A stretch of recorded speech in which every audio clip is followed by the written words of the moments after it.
Baik, Assalamualaikum warahmatullahi wabarakatuh. Perkenalkan, nama saya Salma Nabila. Saya dari Prodi Perbankan Syariah, Fakultas Ekonomi dan Bisnis Islam, Prodi dengan nomor NIM 2050105020248. Di sini saya akan menjelaskan tentang analisis implementasi kebijakan moneter di Indonesia dan dampaknya terhadap perekonomian. Langsung saja, di sini ada latar belakang, yang dimana latar belakang ini merupakan alat kebijakan alat utama Bank Indonesia yang menjaga stabilan ekonomi melalui pengaturan jumlah uang beredar dan suku bunga dengan tujuan mengendalikan inflasi, mendorong pertumbuhan, dan menjaga neraca pembayaran. Pada 2023 dan 2024, ekonomi Indonesia menghadapi tantangan dari tekanan eksternal. Inflasi global mereda, namun kebijakan suku bunga tinggi The Fed menimbulkan ketidakpastian arus modal dan pelemahan rupiah.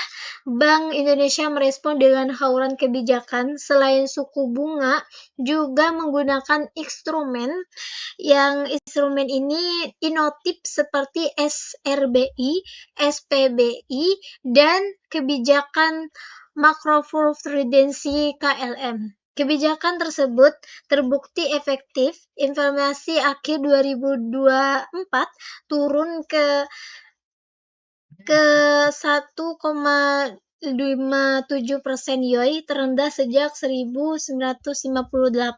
Berdasarkan kondisi ini, jadi ini mengkaji mekanisme transmisi kebijakan moneter 2023 dan 2024 serta dampak pada nilai inflasi, nilai tukar, investasi, konsumsi, dan UMKM.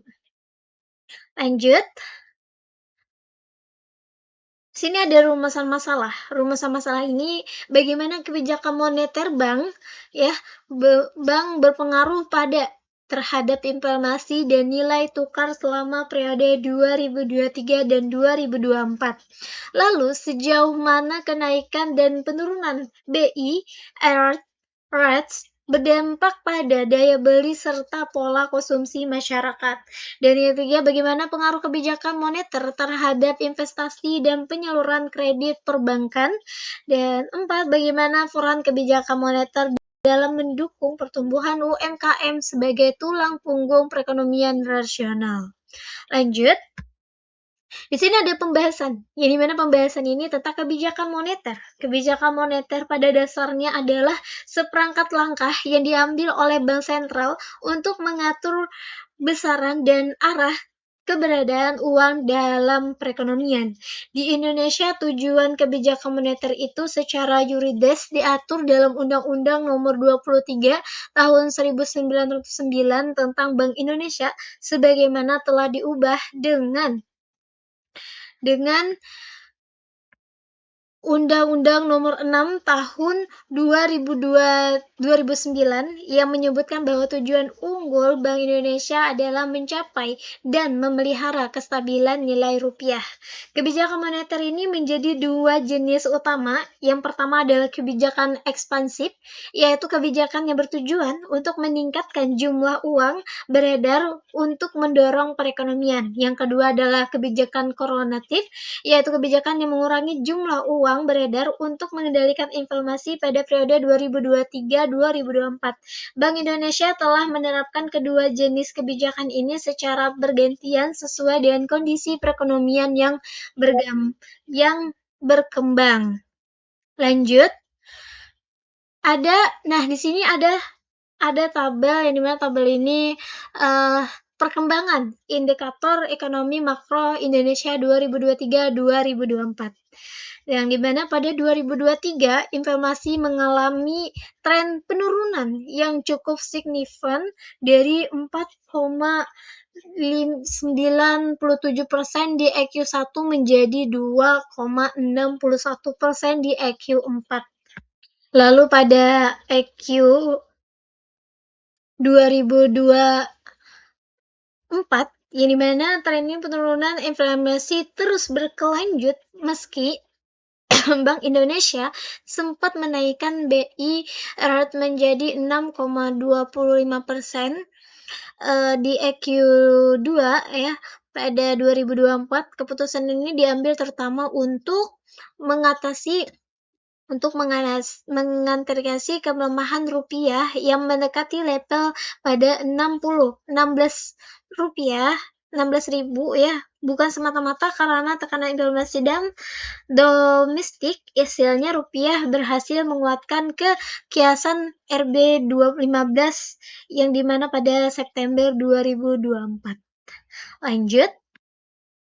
Nah, di sini adalah analisis pengaruh BI rate terhadap inflasi dan nilai tukar pada EQ1 dan EQ2 di 2024 ya, meski di rate masih di level 6,00%, rupiah terus berdepresiasi sehingga menyentuh di area 16.200 USD.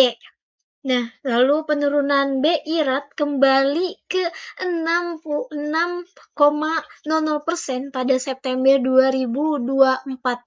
Itu merupakan kebijakan yang tepat waktu pada saat itu, ya, pada saat itu The Fed mulai memberi sinyal pelonggaran kebijakan yang dimana kebijakan tekanan eksternal mereda dan inflasi domestik sudah terkendali.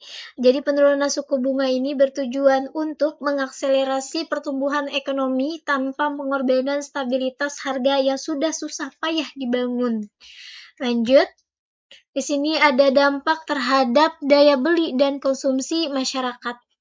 Yang dimana inflasi dan daya beli masyarakat itu memiliki hubungan yang bersifat trade-off. Ketika inflasi tinggi, kemampuan masyarakat dalam membeli barang dan jasa secara real itu akan menurun karena nilai uang yang mereka pegang terkuras oleh kenaikan harga. Kestabilan inflasi yang terkendali akan membantu mempertahankan daya beli.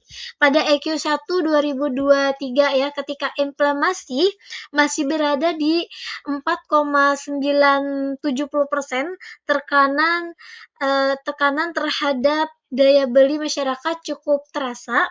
Konsumsi rumah tangga tetap menjadi komponen terbesar pada PDB dengan kontribusi 54,04%, tumbuh 4,9% sepanjang 2024. Konsumsi rumah tangga yang stabil ini menjadi bukti bahwa inflasi yang terkendali berhasil menjadi kepercayaan daya beli masyarakat.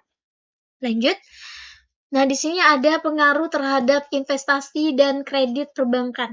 Yang dimana ya, salah satu kekhawatiran umum terkait kebijakan suku bunga tinggi adalah dampaknya terhadap investasi dan penyaluran kredit. Ketika BI rate naik, biasanya diikuti oleh kenaikan suku bunga perbankan yang membuat biaya pinjaman itu menjadi lebih mahal.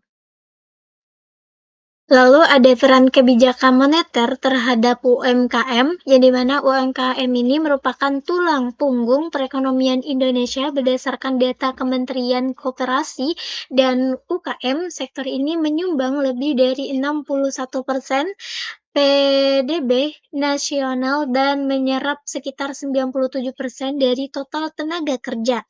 Dengan posisi yang sedemikian penting, kebijakan moneter yang berpengaruh pada biaya kredit jelas akan berdampak signifikan terhadap daya hidup UMKM. Nah, sekian dari saya. Mohon maaf. Sekian dari saya. Wabillahi taufiq hidayah. Wassalamualaikum warahmatullahi wabarakatuh.